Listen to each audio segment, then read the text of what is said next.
Why are you here? He betrayed you. I'm not leaving. Everyone leaves. Not this time. She stood in the rain, and she refused to leave. Hours passed, then days, but she kept waiting, because the man she loved told her he would come back, but he never did. The storm grew stronger. The road turned to mud, and still she stayed, alone, abandoned, forgotten, until one moment changed everything. A stranger appeared through the rain, a cowboy who should have kept riding, but he didn't. And what he did next would rewrite her entire life. The rain had not stopped for 3 days and 3 nights, and Lyrian stood at the edge of the broken road, with soaked hair clinging to her face and a silence. Inside her, louder than thunder, she'd been told to wait there, by the man she once called her husband. Darwin, the man who had promised her a life of warmth and loyalty, but had instead left her with nothing but a memory that cut deeper than any blade she remembered the last time. She saw him, his eyes cold, distant, as if she had already become a ghost to him. He had said he would return before the storm ended, and so she waited, not because she believed him, but because her heart refused to accept the truth. The village behind her had already begun to whisper, they called her foolish, they said she was cursed, they said no man abandons a woman without reason, but they did not know the nights she spent believing in him. They did not know the dreams she built around his words, and so she remained standing, her feet sinking into the mud, her body trembling, but her spirit refusing to break completely. Far across the plains, a rider moved through the storm, his coat dark, his hat low, his presence cutting through the rain. Like a shadow that refused to be erased, his name was Kalen, a man who belonged nowhere and trusted no one. He had seen too much betrayal, too many broken promises, and yet something about the figure in the distance caught his attention. A woman standing alone in a storm was not a common sight, and he found himself turning his horse toward her without fully understanding why. When he reached her, she did not look at him at first, as if she had forgotten how to acknowledge another human being.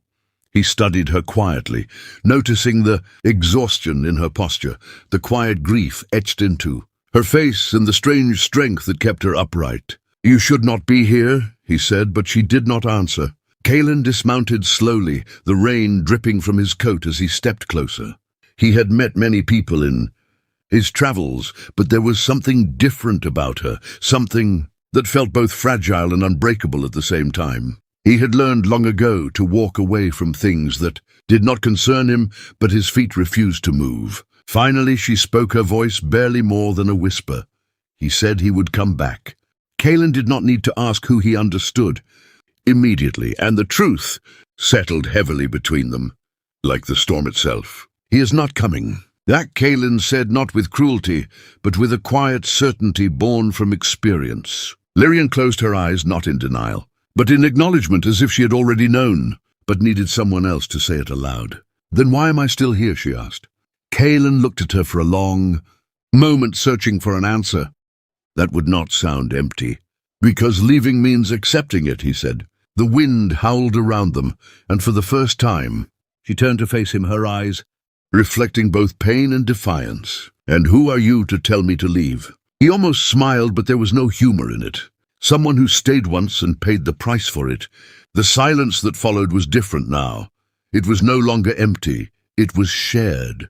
The rain began to ease, but the sky remained heavy with unspoken things. Kalen knew he should leave, that his path was not meant to cross with hers any longer than this moment, but something inside him resisted. "Come with me," he said suddenly, surprising even himself. Lyrian stared at him as if he had spoken in a language she did not understand. Why? Because no one should stand alone in a storm like this. She shook her head slowly. "I am not someone you should take with you. I am already broken." Kalen met her gaze without hesitation. Broken things still move forward. There was no promise in his voice, no false hope. Just a simple truth, and somehow that felt more real than anything she had heard in a long time.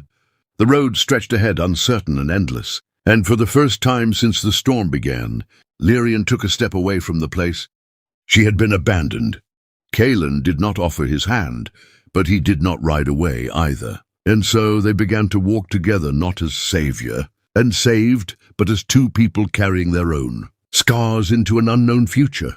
The days that followed were quieter than the storm, but no less heavy. Lyrian traveled beside Kaelin through open plains and forgotten towns, learning the rhythm of movement again, learning how to exist beyond the place where she had been left behind. Kaelin spoke little, but his silence was not empty. It was steady grounding like the earth beneath their feet. At night they would rest near small fires, and Lyrian would watch the flames as if searching for answers within them. Kaelin never asked about her past, and she never asked about his, but there was an understanding between them that some stories did not need to be spoken to be felt. One evening, as the sun dipped below the horizon, painting the sky in fading gold, Lyrian finally broke the silence. "Why did you stop for me?"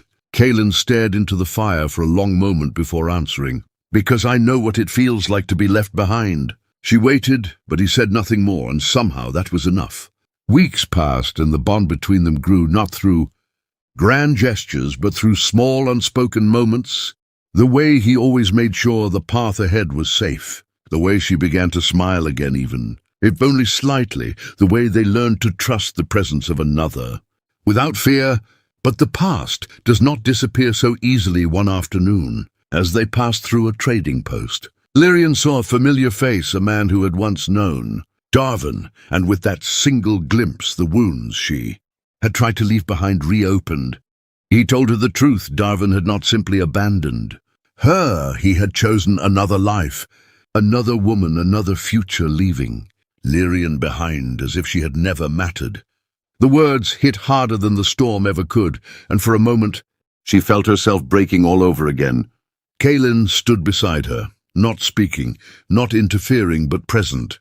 That night, she sat alone, staring into the darkness, until he finally approached. "Do you still want to go back?" he asked. She shook her head slowly, tears falling silently. "No." "Then we keep moving forward." The road ahead was still uncertain, but it no longer felt empty. Lyrian realized that waiting had been a kind of prison, and leaving had been the first step toward freedom. Kaelin was not the man who promised her forever. He was something different, something real. One morning, as the sun rose over the horizon, casting light across the open land, Lyrian turned to him. "Why did you stay?" Kaelin adjusted his hat, glancing at her with a quiet intensity. "Because I chose to." There was no hesitation, no doubt, just a simple, undeniable truth. And in that moment, Lyrian understood the difference between someone who leaves and someone who refuses to. The past no longer held her the rein, no longer defined her in the road ahead, no longer felt like something to fear. Together they continued forward, not because they needed each other to survive, but because they chose not to walk alone. And this time, no one was waiting to be left behind.